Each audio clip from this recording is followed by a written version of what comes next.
Maybe your child's attendance is slipping and what looks like school refusal is starting to show up. But here's the part that's often missed. What is labelled as refusal can actually be misinterpreted, especially in children with individual needs and differences such as autism or ADHD.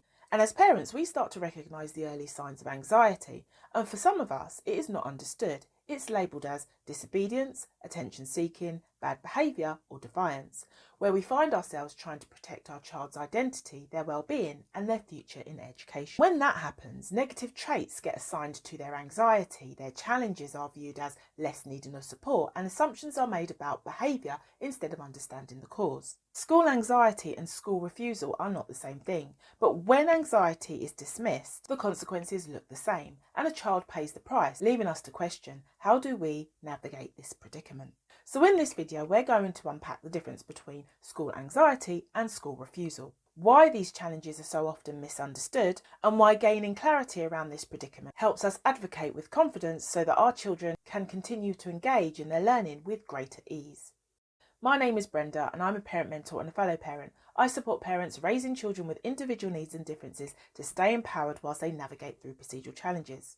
As parents, we see firsthand how a lack of support can erode a child's confidence, especially when anxiety is involved, when sensory overload risks causing lasting distress, when we witness the heartbreak of a child becoming very, very low or refusing school altogether. And we want to make it clear that we are not simply asking for educational support, we're protecting our child's identity, self-worth and future happiness, because anxiety is incredibly common in children living with autism or ADHD, and that's why it's essential for them to be given the tools to manage schoolwork, social pressures and sensory demands as they learn. But when anxiety is overlooked, unrecognised or dismissed, things can take one of two paths. It's either seen for what it truly is or mislabelled as something lesser. And from my experience, a child rarely refuses school. More often they're avoiding it because something inside them feels unsafe. So let's have a look at some of the experiences where school refusal shows up. School refusal can be for many reasons, such as sensory overwhelm. Bright lights, loud noises, crowded corridors and unpredictable routines can feel like a constant sensory threat. And when a child experiences this, they may become overwhelmed and try to protect themselves from sensory pain. A child who feels unsafe cannot learn, and to others, dealing with this may look like a typical school day. But if a child struggles, they may be perceived as ignoring instructions, being difficult or refusing to cooperate. But when we look closer, it becomes clear a child who feels unsafe is not refusing to learn, they're trying to survive in an environment that feels threatening. And another reason is executive functioning challenges. Executive function challenges highlight the difficulties a child may face in their learning process.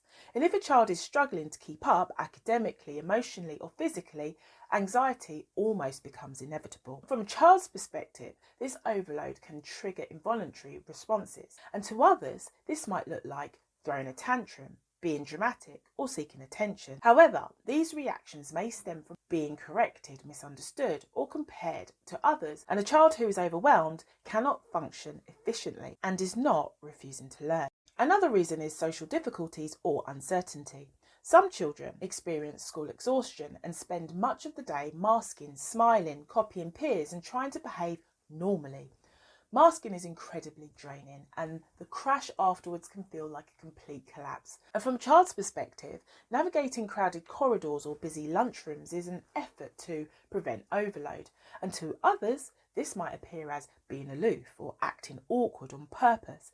But in reality, it is a coping strategy, not oppositional behaviour, and may mistakenly be seen as school refusal.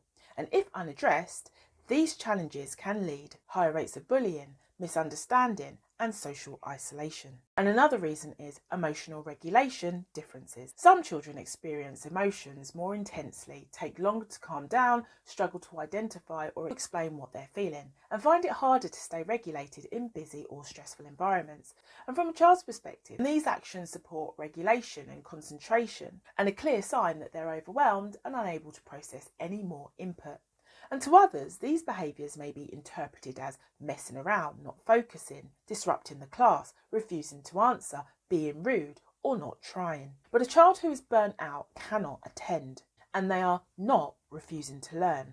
And it's disappointing because what looks like defiance, bad behaviour, disobedience is often a child doing their best to cope in an environment that is overwhelming, unpredictable or painful for them to stay safe, especially when we as parents know that their behaviour is actually communication and not misbehaviour. And the problem with calling it school refusal is that to some, a child's anxiety looks like poor attendance, bad behaviour. And as parents, when we're living through the challenge of waking up to mornings in tears, feeling the pressure to bring them in, or being warned about attendance, it becomes far too easy to feel judged for protecting our children or disempowered when our concerns aren't being taken seriously.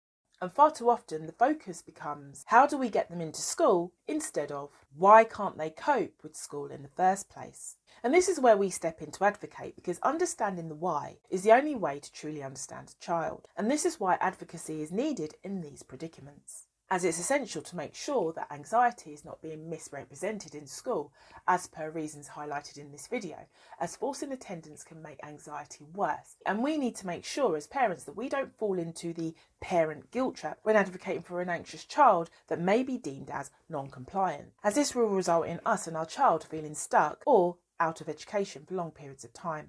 And this is not because they refuse to learn, but because their needs have not been addressed. So if you're currently dealing with this predicament, just know that you don't have to do this alone. If you feel that working one-to-one with a mentor would benefit you, why not contact me? My details are in the description box below.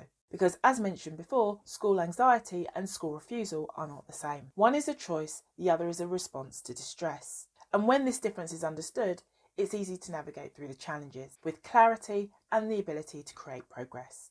So if this video resonates with you, why not take a look at this video here? Or alternatively, take a look at my website. But for now, keep doing what you're doing, stay focused, stay empowered, and keep creating progress. Thank you for listening.